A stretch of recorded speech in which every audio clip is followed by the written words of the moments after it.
Hello दोस्तों, स्वागत है आप सबका मेरे चैनल इंजीनियरिंग गुरुजी में। आज के इस वीडियो में हम लोग डबल सेक्शन सेंट्रीफ्यूगल पंप को डिसमेंटल करना, असेंबल करना, साथ ही पूरे पार्ट्स के नेम को जानेंगे। तो वीडियो बहुत नॉलेजेबल होने वाला है।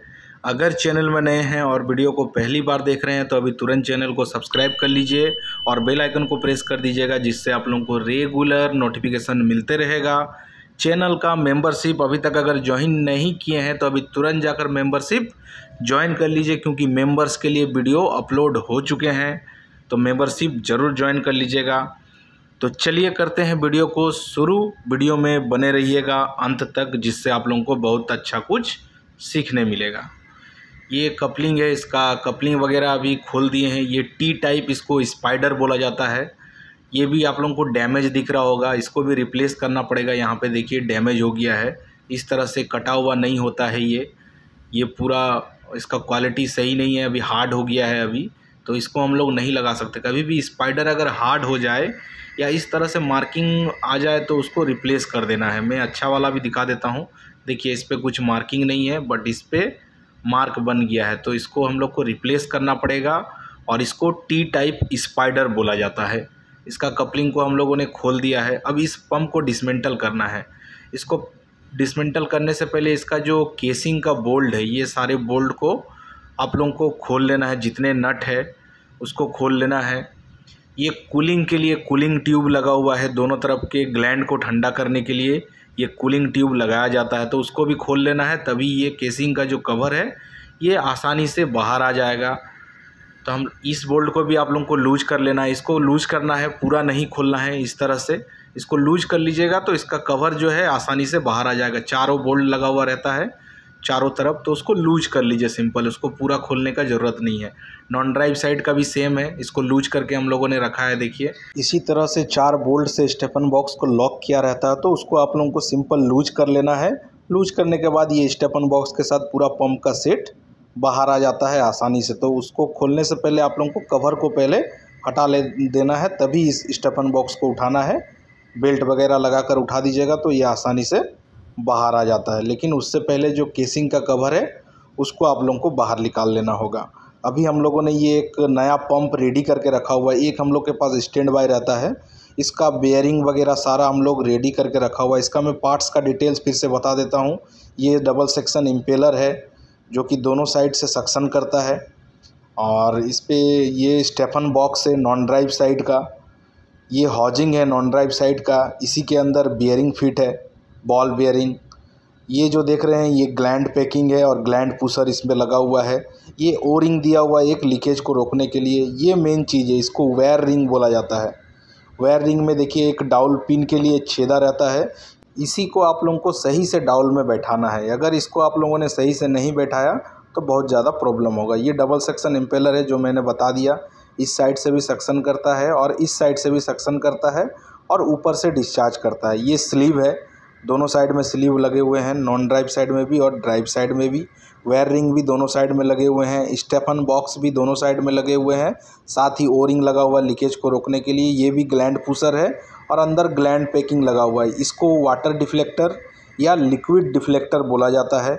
ये क्या करता है, ग्लैंड का जो पानी वगैरह लीकेज होता है उसको बेयरिंग में जाने से रोकता है। ये ड्राइव साइड का हॉजिंग है, इसके अंदर एक बॉल बेयरिंग इंस्टॉल है। ये तो सारा ये जो पार्ट्स है इसका नाम आप लोगों को याद रखना है। इसको वेयर रिंग बोला जाता है। वेयर रिंग को ही सेट करना मेन जो है काम है। मैं अभी दिखाऊंगा वेयर रिंग को किस तरह से डाउल में सेट किया जाता है। और ये जो सारा पार्ट्स का मैंने नाम बताया इसको नोट करके रख लीजिए, क्योंकि ये बहुत ज़्यादा काम आता है। पार्ट्स का नाम जानना बहुत ज़रूरी है। मेंटेनेंस तो बाद में करिएगा, अगर इक्विपमेंट का नाम नहीं जानिएगा तो मेंटेनेंस नहीं कर पाइएगा। देखिए इसका हम लोगों ने अभी कवर को हटा दिया है। केसिंग का कवर को हटाने के बाद इस तरह से पंप इंस्टॉल रहता है। ये देखिए ये वेयर रिंग है, अभी ये डाउल पे बैठा हुआ है। इस पंप को हटाना है अभी हमको, और जो मैंने पंप दिखाया उसको इंस्टॉल करना है। देखिए मैं इम्पेलर को घुमा रहा हूँ तो वेयर रिंग एक ही जगह पे रुका हुआ है। रुकने का कारण है क्योंकि ये जो है डाउल पे फंसा हुआ है, ये नहीं घूमेगा। जब भी मैं इम्पेलर को घुमाऊंगा दोनों साइड का ही देखिए वेयर रिंग एक ही जगह पे रुका हुआ है। रुकने का कारण है डाउल में अच्छी तरह से सेट किया गया है। और यहाँ से देखिए इसका स्टेफन बॉक्स होल्ड करके रखता है, इस तरह से बाहर की ओर आने नहीं देता है वेयर रिंग को। तो अभी ये वाला जो बोल्ट है इसको लूज कर दिया हम लोगों ने। अब इस पर बेल्ट फंसाएंगे और बेल्ट फंसाने के बाद इसको आसानी से चेन ब्लॉक का सहायता से बाहर निकाल लेंगे। बाहर निकालने के बाद इस पर नया पंप इंस्टॉल होगा जिसको हम लोगों ने रिपेयर करके रखा हुआ है। इस पर अबनॉर्मल साउंड था तो इसको हम लोग अभी चेक करेंगे। इसका डाउल नीचे की ओर रहता है जो मैं दिखा दूंगा। वायर रिंग को आप लोगों को डाउल में अच्छी तरह से बैठाना है। अगर वो डाउल पे अच्छी तरह से नहीं बैठा और आपने इसका कवर डाल के टाइट कर दिया तो इम्पेलर भी नहीं घूमेगा, साथ ही बहुत ज़्यादा अबनॉर्मल साउंड करेगा, इम्पेलर भी डैमेज हो जाएगा। देखिए इस तरह से बेल्ट फंसाना है। इसी तरह से बेल्ट फंसाकर और चेन ब्लॉक का सहायता से इसको बाहर निकालना है, क्योंकि बहुत ज़्यादा वेट रहता है। या तो पाइप वगैरह डालकर निकाल सकते हैं, अगर मेन पावर ज़्यादा है तो आप उस तरह से निकाल सकते हैं, वरना चेन ब्लॉक लगा लीजिए और इसको चेन ब्लॉक का सहायता से आसानी से बाहर निकाल लीजिएगा। कोई दिक्कत नहीं होने वाला। इसका स्पाइडर वगैरह सारा खुल गया है तो ये अभी आसानी से बाहर आ जाएगा। बाहर आने के बाद इस पर जो मैंने इंस्टॉल करके रखा हुआ पहले से, उसका बेयरिंग में रिप्लेस करके रखा हूँ, हाउजिंग वगैरह सारा रिप्लेस करके मैंने रेडी रखा हुआ एक पंप को, इसको अभी बाहर निकाल लेंगे हम लोग। इसका भी मेंटेनेंस होगा। इस पर बहुत ज़्यादा अबनॉर्मल साउंड था तो इसको बाहर निकाल लिया अभी हम लोगों ने। देखिए इसका बोल्ट को खाली हम लोगों ने स्टेपन बॉक्स का बोल्ट को लूज किया दोनों साइड का और पंप आसानी से बाहर आ गया। अब देखिए आप लोगों को यहाँ पे एक डाउल पिन दिख रहा है। ये जो दोनों देख रहे हैं ये सक्शन का है और बीच वाला जो लाइन है ये डिस्चार्ज का है। लाइन भी जानना चाहिए आप लोगों को। ये जो दोनों है ये सक्शन का है, साइड से सक्शन करेगा। ये देखिए यहाँ पे डाउल पिन है। इसी दोनों डाउल पिन में आप लोगों को ड्राइव साइड का और नॉन ड्राइव साइड का दोनों साइड का ही वायर रिंग को अच्छी तरह से बैठाना है। इसका भी बैठाने का तरीका है मैं जो कि दिखाऊंगा अभी वीडियो में, तो वीडियो को स्किप एकदम मत कीजिएगा, नहीं तो आप लोगों को कुछ समझ में नहीं आएगा। अगर ये वायर रिंग इस डाउल पिन में अच्छी तरह से नहीं बैठा तो आपका पंप सही से रनिंग नहीं करेगा, बहुत ज़्यादा जाम हो जाएगा। अभी इसमें कुछ फिटिंग्स वगैरह लगे हुए हैं, कूलिंग के जो ट्यूब थे जो कि ग्लैंड को कूलिंग करते हैं या लुब्रिकेशन करते हैं, उसको हम लोग को इस पुराने वाले से खोल के और नए वाले जो पंप में इंस्टॉल कर लेना है। ये सारा जितना देख रहे हैं ये कूलिंग का ट्यूब, ये ड्रेन का पाइप, ये दोनों कूलिंग के लिए दिया हुआ है। ये क्या करता है, ग्लैंड को कूलिंग करता है, साथ ही लुब्रिकेशन का भी काम करता है। रेगुलर पानी जाता रहता है, उससे क्या होता है ग्लैंड पैकिंग लुब्रिकेट होते रहता है और ठंडा भी रहता है। कभी भी आपको पूछा जाए कि ग्लैंड कूलिंग ट्यूब किस लिए लगाया जाता है तो आप लोगों को बोलना है वो ठंडा करने के लिए और लुब्रिकेशन के लिए लगाया जाता है। देखिए अभी पंप को हम लोगों ने उठाकर डाल दिया है। अब डालने के बाद इस तरह से डालने के बाद अभी वायर रिंग को डाउल में सेट करने का समय है। तो इसको किस तरह से सेट करना है, इस तरह से एक बारी वगैरह बना लेना है या चेन ब्लॉक से आपको बेल्ट फंसाकर इस पंप को हल्का सा ऊपर की ओर कर लेना है। करने के बाद वायर रिंग के डाउल को मिलाना है नीचे। इस तरह से ये जब आप उठाओगे तो वायर रिंग घूमना स्टार्ट होगा। किधर भी आप इसको मूवमेंट कर सकते हैं। हल्का सा जब बारी से इसको ऊपर की ओर कीजिएगा तो ये मूवमेंट करना स्टार्ट हो जाता है। इसको मूवमेंट करते हुए आपको सही सेंटर पे लाना है डाउल के और तभी बैठाना है। जब तक वायर रिंग डाउल पिन में लॉक ना हो तब तक इसके केसिंग के कवर को आप लोगों को नहीं लगाना है। इस चीज़ का ध्यान देना है। पंप कोई भी इंस्टॉल कर सकता है बट सही प्रोसेस से करना है, बात को समझना है। अगर आपने डाउल पे अच्छी तरह से इसको नहीं बैठाया तो भी इसका कवर लग जाएगा। जब आप कवर को टाइट करोगे तो इसका जो वायर रिंग है वो दब जाएगा। दबने के कारण वो इम्पेलर को डैमेज करेगा। अगर आपने उसी जैम पंप को स्टार्ट करा दिया, आप सोचिए पंप जैम है बहुत ज़्यादा और आपने स्टार्ट करा दिया तो इसका वायर रिंग इम्पेलर सारा डैमेज हो जाएगा। तो इस तरह से आपको दोनों साइड में, ड्राइव और नॉन ड्राइव साइड में वायर रिंग को अच्छी तरह से बैठाना है और साथ ही हाथ डालकर चेक करना है कि वायर रिंग सही से बैठा है कि नहीं। इसका यही प्रोसेस है। ये प्रोसेस कोई नहीं दिखाता दोस्तों, मैं बता रहा हूँ, इसको समझना है आप लोगों को। इसी तरह से नॉन ड्राइव साइड भी और ड्राइव साइड भी, दोनों साइड का ही हम लोग सेट कर लेंगे। वायर रिंग को डाउल में जब तक नहीं बैठेगा इस तरह से बारी लेना है। बारी से हल्का सा पंप को उठाइए और डाउल के छेदा को अच्छी तरह से मिलाकर और डाउल पिन में बैठाना है।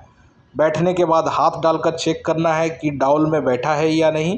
बैठ जाएगा तो इस तरह से घुमा के देखना आप लोगों को। देखिए मैं अभी इम्पेलर को घुमा रहा हूँ बट इसका जो वायर रिंग है वो नहीं घूम रहा है। इस तरह से अगर इंस्टॉल हो जाएगा, देखिए अभी वायर रिंग घूमेगा नहीं। किधर भी इधर मूवमेंट करने खोजेंगे नहीं घूमेगा, क्योंकि ये डाउल में अच्छी तरह से बैठ गया है। जब ये अच्छी तरह से बैठ जाएगा तो आपको आसानी से इम्पेलर घूमेगा। इस तरह से इम्पेलर घूमना चाहिए फ्री। जब तक वो वायर रिंग डाउल में नहीं बैठेगा इम्पेलर फ्री नहीं घूमेगा। इम्पेलर फ्री घूम रहा मतलब आपका जो वायर रिंग है वो अच्छी तरह से डाउल पिन में बैठ गया है। अब हम लोग इसके कवर पे सीलेंट वगैरह लगाएंगे और इसको टाइट कर देंगे। पंप हो जाएगा रनिंग के लिए रेडी। इसका जो टॉप कवर था केसिंग का, उस टॉप कवर को अच्छी तरह से क्लीन कर लेना इस तरह से, क्योंकि उस पर सीलेंट वगैरह दिया हुआ रहता है लीकेज को रोकने के लिए। सिलिकॉन सीलेंट वगैरह आता है, तो उस तरह से सीलेंट का इस्तेमाल कर सकते हैं, या तो पेपर गैस्किट 1 mm का पेपर गैस्किट भी डालकर आप लोग फिट कर सकते हैं। ये वाले सरफेस को अच्छी तरह से क्लीन कर देना है, क्योंकि ये जाकर वायर रिंग को प्रेस करेगा। अगर इस पर बहुत ज़्यादा डस्ट वगैरह रहेगा तो बहुत ज़ोर से वायर रिंग को वो प्रेस कर देगा और इम्पेलर में भी लोड आ सकता है। तो कभी भी कवर को इंस्टॉल करने से पहले अच्छी तरह से क्लीन कर लेना है। हम लोगों ने इस पर सीलेंट वगैरह लगाकर कवर को लगा दिया। कूलिंग का ट्यूब वगैरह को अच्छी तरह से इंस्टॉल कर देना है, क्लीन कर लेना है। कभी भी पंप रिप्लेस कीजिए तो कूलिंग का जो ट्यूब है उसको क्लीन कर लेना है, क्योंकि वो लुब्रिकेशन के लिए और ठंडा रखने के लिए कूलिंग वाटर का ट्यूब लगाया रहता है। अब इस पंप का खाली अलाइनमेंट बाकी है। इसका अलाइनमेंट का वीडियो मेरे चैनल में अपलोड हो चुका है। अगर देखना है तो ऑल अबाउट अलाइनमेंट का प्लेलिस्ट को खोलिए और जाकर अलाइनमेंट चेक कर लीजिए किस तरह से अलाइनमेंट किया जाता है। कूलिंग का ट्यूब वगैरह सब लग गया है। ये जो है ईयर रिलीज पॉइंट है। सेंट्रीफ्यूगल पंप का एक प्रॉब्लम है, बहुत ज़्यादा ईयर ले लेता है, तो यहाँ से ईयर रिलीज करना पड़ता है। उसके बाद रनिंग करने के लिए रेडी हो जाएगा दोस्तों। तो इस वीडियो से आपको अगर कुछ भी अच्छा सीखने को मिला, नॉलेज मिला, तो अभी तुरंत चैनल को सब्सक्राइब कर लीजिएगा और बेल आइकन को प्रेस कर दीजिएगा, जिससे आप लोगों को रेगुलर नोटिफिकेशन मिलते रहेगा। चैनल का मेंबरशिप नहीं लिया है तो अभी तुरंत जाकर मेंबरशिप ज्वाइन कर लीजिए। मिलते हैं नेक्स्ट वीडियो में, तब तक के लिए बाय बाय दोस्तों।